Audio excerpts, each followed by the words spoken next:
Medina की रोशन सरजमीन पर रात का सन्नाटा तारी था, लेकिन उस खामोशी में एक ऐसी सदा छुपी थी जो ता कयामत इंसानियत को झकझोरती रहेगी।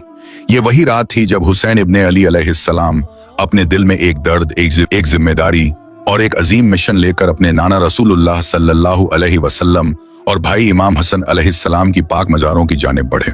यह कोई मामूली हाजिरी नहीं थी, यह उस कर्बनाक सफर की शुरुआत थी जो इस्लाम की हिफाजत के लिए दी गई सबसे बड़ी कुर्बानी की बुनियाद बन गई।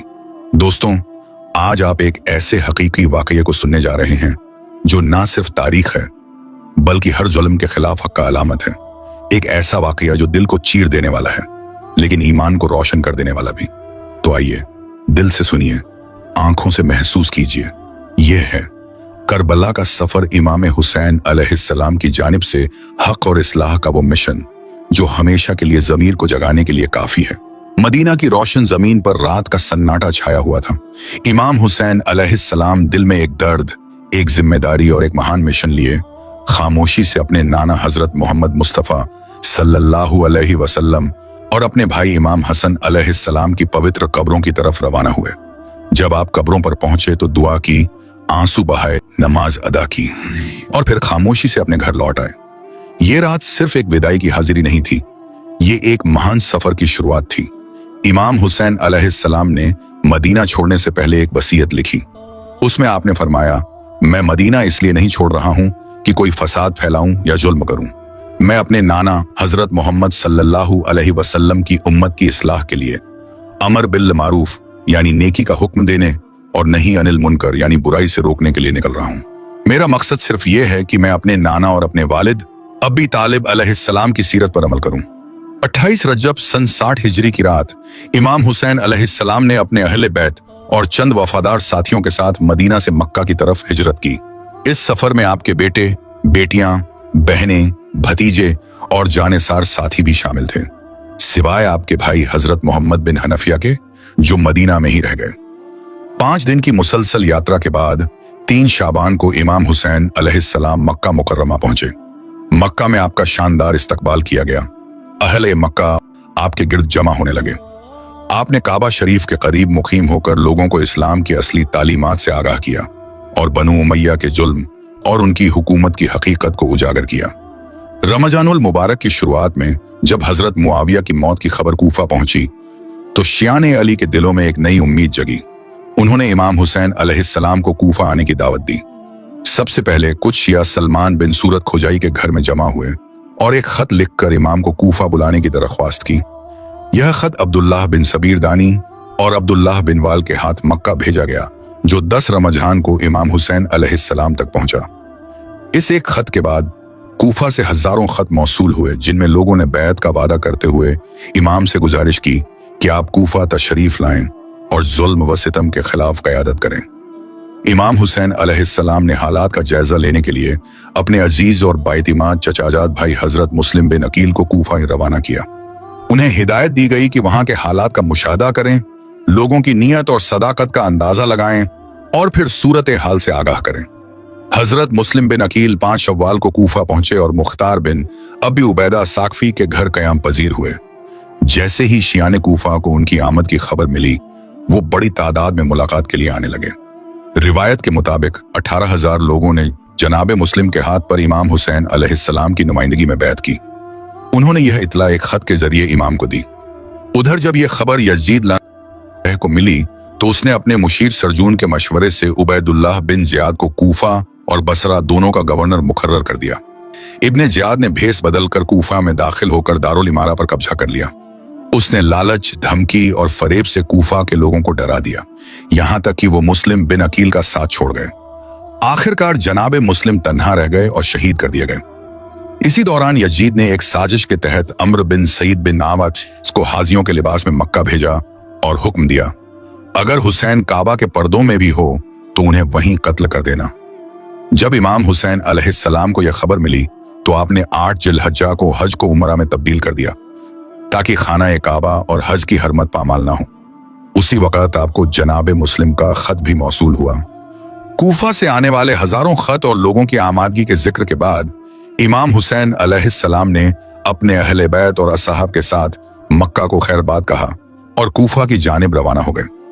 आपका काफिला अहले बैत के रोशन सितारों से जगमगा रहा था। जब बसरा के गवर्नर उबैदुल्लाह बिन जियाद को इमाम हुसैन अलैहिस्सलाम की रवानगी की खबर मिली तो उसने हुसैन बिन नमीर तमीमी को 4000 सिपाहियों के साथ रवाना किया ताकि कूफा के रास्तों पर नजर रखी जा सके। इस लश्कर में हर बिन यजीद रियाही भी शामिल था, जिसका मकसद था इमाम हुसैन का रास्ता रोकना। जब काफिला हुसैनी मकाम शराफ से रवाना हुआ तो दिन के वक्त दुश्मन का लश्कर सामने आ गया। गर्द व गुबार से घोड़ों की गर्दनें और नेज़े नजर आने लगे। इमाम हुसैन अलैहिस्सलाम ने जोहसुम का रुख किया, जहां हर बिन यजीद और उसकी फौज इमाम के सामने आ गई। आपने अपने असहाब को हुक्म दिया कि दुश्मन के सिपाहियों और उनके घोड़ों को पानी पिलाया जाए। असहाब हुसैनी ने न सिर्फ लश्कर ए हर को सैराब किया बल्कि उनके जानवरों की भी प्यास बुझा दी।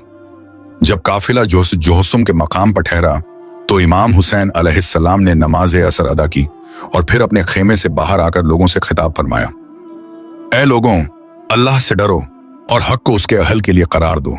हम अहले बैत रसूल खिलाफत और इमामत के सबसे ज्यादा हकदार हैं। अगर तुम हमारा हक नहीं मानते और इताअत के लिए तैयार नहीं तो मैं वहीं लौट जाऊंगा जहां से आया हूं। इस पर हर बिन यजीद ने अर्ज किया, मुझे उन खतों की कोई जानकारी नहीं जिनका आप जिक्र कर रहे हैं। हमें तो सिर्फ ये हुक्म मिला है कि आपको इब्ने जियाद के पास ले जाएं। इमाम ने अपने काफिले से फरमाया, वापस चलो, लेकिन हर ने रास्ता रोक लिया और कहा, मुझे जंग का हुक्म नहीं मिला, लेकिन मैं आपसे अलग भी नहीं हो सकता। अगर आप वापस नहीं जाना चाहते तो कोई ऐसा रास्ता अख्तियार करें जो ना मदीना की तरफ हो और ना कूफा की तरफ। मैं इब्ने जियाद को इत्तला दूंगा और आप चाहें तो यजीद को खत लिख सकते हैं। इमाम हुसैन अलैहिस्सलाम ने यह शर्त मंजूर कर ली और अजीब की तरफ रवाना हो गए। अलबैजा के मकाम पर आपने सुबह की नमाज अदा की, फिर सफर जारी रखा यहां तक कि आप नैनवा के करीब पहुंच गए। उसी वक्त हर को इब्ने जियाद का एक सख्त लहजे वाला खत मिला जिसमें लिखा था, जब यह खत पहुंचे तो हुसैन को रोक दो, मेरे भेजे हुए कासिद तुम पर निगरानी करेंगे। हर ने वो खत इमाम को सुनाया और कहा, अब आप आगे नहीं बढ़ सकते। इमाम हुसैन अलैहिस्सलाम ने फरमाया, मुझे नैनवा या गाजरिया में कयाम की इजाजत दो, लेकिन हर ने इनकार कर दिया क्योंकि कासिद एक जासूस की हैसियत से मौजूद था। यह देखकर जुहैर बिन कैन बोले, मुझे लगता है अब हालात और बिगड़ेंगे, बेहतर होता कि हम इनसे अभी लड़ लेते, बाद में जो लश्कर आएगा वह और ज्यादा सख्त होगा। इमाम हुसैन ने फरमाया, तुम सही कह रहे हो, लेकिन मैं हरगिज जंग की इब्तिदा नहीं करूंगा। जुहैर ने पास की एक बस्ती की निशानदेही की जो फुरात के किनारे थी और चारों तरफ से पानी ने घेर रखा था। इमाम हुसैन ने पूछा, इसका नाम क्या है? जुहैर ने अर्ज किया, अकर। इमाम ने फरमाया, अकर, मैं अकर मुसीबत से अल्लाह की पनाह चाहता हूं। फिर काफिला बढ़ता रहा यहां तक कि एक खुले मैदान में पहुंचा जहां हर बिन यजीद और उसके सिपाही फिर सामने आए। उन्होंने रास्ता रोक लिया और कहा, अब आप सफर जारी नहीं रख सकते, यही आपकी आखिरी मंजिल है। इमाम हुसैन ने उस सरजमीन का नाम पूछा। जवाब मिला, करबला। इमाम हुसैन ने गहरे दर्द के साथ फरमाया, यही है वो मकाम करब और बला का, यही है वो सरजमीन जहां हमारा खून बहेगा, जहां हमारी कुर्बानी का आगाज होगा। और यूं काफिला हुसैनी 2 मुहर्रम 61 हिजरी को करबला में कयाम फरमा गया। इमाम ने फरमाया, मेरे वालिद अली अलैहिस्सलाम जब सिफीन जा रहे थे तो इसी मकाम पर ठहरे थे और कहा था, यहां आले मोहम्मद का काफिला उतरेगा और यहीं उन पर जुल्म किया जाएगा। फिर आपने हुक्म दिया, साजो सामान उतार दो, खेमे लगा दो, और इस तरह काफिला हुसैनी करबला की सरजमीन पर उतर आया। यही वो जमीन थी जो रहमत की चादर ओढ़े कुर्बानी और वफा का एक ऐसा मंजर देखने जा रही थी जो ता क़यामत याद रखा जाएगा। करबला में पड़ाव के बाद इमाम ने अपने बेटों, भाइयों, अहले बैत और असहाब को जमा किया, सब पर एक दर्द भरी नजर डाली और गमगीन होकर फरमाया, ऐ अल्लाह, हम तेरे नबी के खानदान वाले हैं, हमें हमारे शहर से निकाला गया, हमें हमारे नाना के हरम से दूर किया गया। या अल्लाह, बनु उमैया ने हम पर जुल्म किया है, तू हमारी मदद फरमा और इन जालिमों से हमारा हक ले ले। फिर आपने असहाब से फरमाया, लोग अब दुनिया के गुलाम बन चुके हैं, दीन सिर्फ उनकी जबान पर है। जब तक दीन उनकी दुनिया संवारता है वो दीनदार बने रहते हैं, लेकिन जब इम्तिहान आता है सच्चे दीनदार बहुत कम रह जाते हैं। इसके बाद आपने नैनवा और घाजरिया के रहने वालों से वो जमीन खरीदी, तकरीबन 4 मील का इलाका, और 60,000 दरहम देकर एक शर्त रखी, मेरी कब्र की जियारत की रहनुमाई करोगे, जायरों की इज्जत और मेहमान नवाजी करोगे। फिर आपने वहीं मुकीम खामे लगा लिए। जब हर बिन यजीद ने इब्ने जियाद को इमाम के करबला में उतरने की खबर दी तो इब्ने जियाद गुस्से से कांप उठा और इमाम को एक सख्त लहजे वाला खत भेजा। अमीर यजीद का हुक्म था, जब तक हुसैन कत्ल ना हो जाए या मेरे हुक्म के ताबे ना बन जाए, ना मैं सुकून से सोऊंगा और ना कोई लुकमा हलक से उतरेगा। जब यह खत इमाम हुसैन अलैहिस्सलाम को मिला तो आपने उसे पढ़ा और गम व गुस्से के साथ फरमाया, इन्होंने अल्लाह की रजा को छोड़कर यजीद की रजा को अपना लिया है, ये कभी कामयाब नहीं होंगे। फिर आपने वो खत फाड़कर एक तरफ फेंक दिया। इब्ने जियाद का कासिद बोला, क्या आप इसका जवाब नहीं देंगे? इमाम ने फरमाया, इसका जवाब सिर्फ अल्लाह का दर्दनाक अजाब है जो जल्द ही इन पर नाजिल होगा। कासिद वापस चला गया और इब्ने जियाद को इत्तला दी। इसके बाद इब्ने जियाद ने इमाम हुसैन के खिलाफ लश्कर तैयार करने का हुक्म दे दिया और यूं मार्का करबला की तैयारियां शुरू हो गईं। कूफा में ऐलान कर दिया गया, जो यजीद का वफादार है वो हुसैन के खिलाफ जंग में शामिल हो। धमकियों, लालच और खौफ से लोगों को लश्कर में शामिल किया गया, कुछ अपनी मर्जी से और बहुत से जुल्म के डर से। उधर करबला में इमाम हुसैन अलैहिस्सलाम ने अपने असहाब और अहले बैत को जमा किया, सबको हालात से आगाह करते हुए फरमाया, बहुत जल्द हमारा सामना ऐसे लोगों से होगा जो ना दीन के पाबंद हैं, ना हलाल और हराम की तमीज रखते हैं। वो सिर्फ दुनिया के पुजारी हैं और यजीद की रजा के गुलाम हैं। 3 और 4 मुहर्रम को मुख्तलिफ कबीलों के लोग इब्ने जियाद के हुक्म पर करबला पहुंचने लगे। यजीद की तरफ से उमर इब्ने सद को सिपह सालार मुकर्रर किया गया। उसके पास चंद हजार का लश्कर था जो हर रोज बढ़ता जा रहा था। इब्ने जियाद ने उमर इब्ने सद से कहा, अगर तू हुसैन से जंग नहीं करेगा तो तेरा ओहदा और तेरी जागीर छीन ली जाएगी। उमर इब्ने सद ने दुनिया के लालच को दीन पर तरजीह दी और करबला पहुंचकर इमाम के खेमों के सामने लश्कर तैनात कर दिया। 6 मुहर्रम को इमाम हुसैन और उनके अहले बैत पर फुरात का पानी बंद कर दिया गया। हर बिन यजीद, जो अब तक इमाम के किरदार से मुतासिर था, खामोश तमाशाई बना रहा। 7 मुहर्रम को जब सूरज निकला तो फुरात का पानी इमाम के खेमों तक आने से रोक दिया गया। औरतें, बच्चे और जानेसार प्यास से तड़पने लगे। इमाम हुसैन ने अपने भाई अब्बास अलमदार अलैहिस्सलाम से फरमाया, पानी का इंतजाम करो। हजरत अब्बास कुछ असहाब के साथ फुरात तक पहुंचे, पानी भरा और वापस लाए, लेकिन मुकम्मल आजादी नहीं थी। 8 मुहर्रम को यजीदी लश्कर में और इजाफा हुआ। उसी शाम इमाम ने अपने असहाब से खिताब फरमाया, ऐ मेरे वफादार साथियों, आज की रात अंधेरी ऊंट की तरह है, तुम सब आजाद हो, चाहो तो यहां से चले जाओ, यजीद सिर्फ मेरे खून। दोस्तों, एक मर्तबा हजरत मूसा अलैहिस्सलाम ने अल्लाह ताला से 3 सवाल किए, जिनमें पहला सवाल ये था कि ऐ अल्लाह, आपका चेहरा मुबारक किधर है। दूसरा सवाल ये था कि ऐ अल्लाह, क्या आप कभी सोते हैं? अगर सोते हैं तो आप कब और किस वक्त सोते हैं? और तीसरा सवाल ये था कि ऐ अल्लाह, आपने इतनी सारी मखलूकात को क्यों पैदा किया?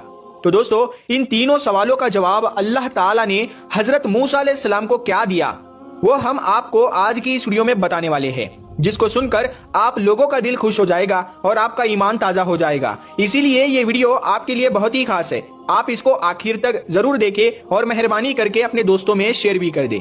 प्यारे दोस्तों, अल्लाह वो है जिसने इस पूरी दुनिया को बनाया है। ये चांद, तारे, सूरज, आसमान सब कुछ बनाया है। इन सब चीजों को अल्लाह ने बगैर किसी साजो सामान के बनाया है। यानी कि अगर किसी को पेंसिल बनानी होती है तो उसके लिए लकड़ी लगेगी, लकड़ी की जरूरत पड़ेगी, लेकिन अल्लाह ने सिर्फ हुक्म दिया और सारी चीजें खुद ब खुद बन गई। फिर इस दुनिया में इंसानों को पैदा किया गया, इंसानों को अपनी इबादत के लिए बनाया गया और दुनिया की सारी चीजें इंसानों के लिए बनाई गई, जैसे कि हवा, पानी, पेड़ पौधे और जानवर सब कुछ बनाए। दोस्तों, हर काम अल्लाह के हुक्म से होता है, जैसे कि हवा का चलना, बारिश का होना, रात और दिन का होना, यह सब काम अल्लाह के हुक्म से होता है। अल्लाह हमारे दिलों की बात को अच्छी तरह से जानता है। हम क्या करने वाले हैं, हम क्या कर चुके हैं और हमें कब क्या होगा, ये अल्लाह को बखूबी मालूम है। अल्लाह का रंग और रूप इंसानों जैसा नहीं है। दोस्तों, एक मर्तबा हजरत मूसा अलैहिस्सलाम ने अल्लाह ताला से अर्ज किया, ऐ अल्लाह, आपका चेहरा मुबारक किधर है, ताकि मैं आपकी तरफ रुख करके आपकी इबादत करूं। तो ये सुनकर अल्लाह ताला ने इरशाद फरमाया, ऐ मूसा, आप एक जगह पर आग रोशन करो, यानी कि आग को जलाओ। जिस तरफ उस आग की रोशनी होगी उसी तरफ मेरा रुख है।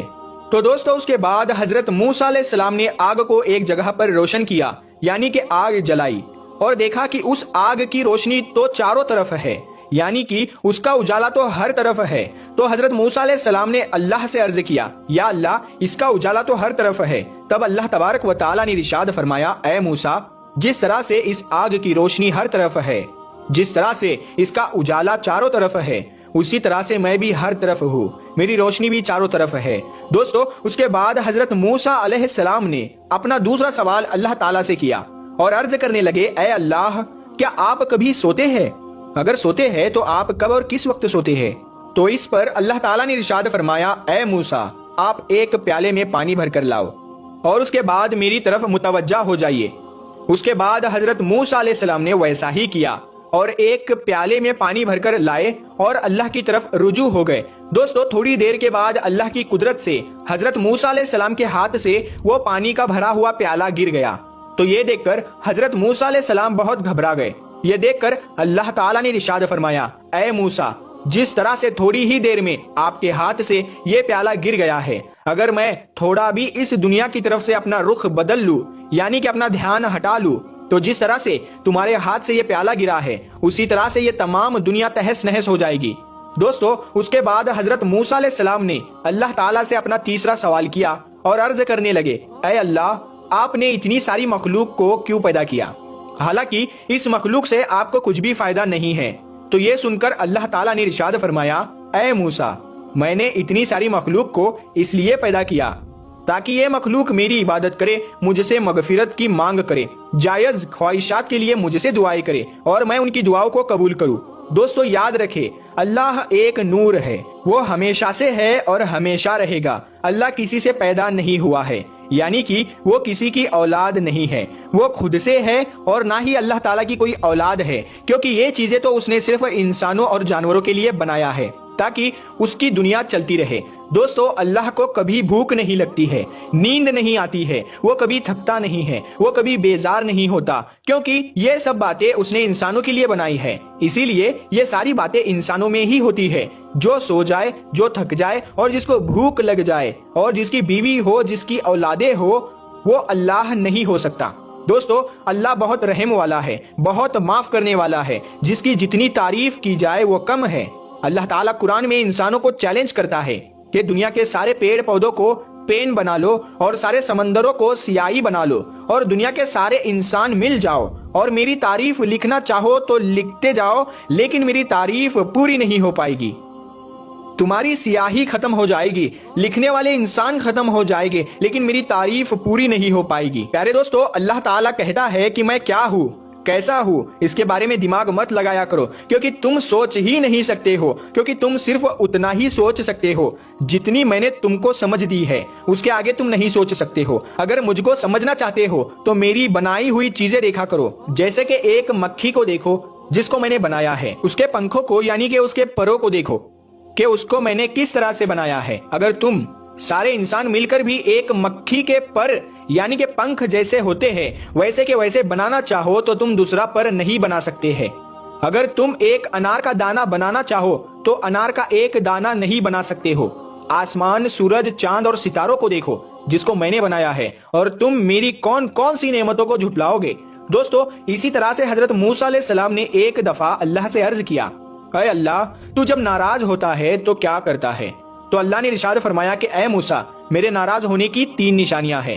پہلی نشانی یہ ہے کہ جب میں ناراض ہوتا ہوں تو میں بارش کو بے وقت کرتا ہوں، یعنی کہ جب فصل کاٹنے کا وقت آتا ہے اس وقت میں بارش کرتا ہوں، اور جب فصل بوئی جاتی ہے تو میں اس وقت بارش کو روک لیتا ہوں۔ اور میرے ناراض ہونے کی دوسری نشانی یہ ہے کہ میں مال اور دولت بخیل لوگوں کو دے دیتا ہوں، یعنی کہ کنجوس لوگوں کو دے دیتا ہوں۔ اور میرے ناراض ہونے کی تیسری نشانی یہ ہے کہ میں حکومت ظالم اور بے وقوف بادشاہوں کے ہاتھ میں دے دیتا ہوں۔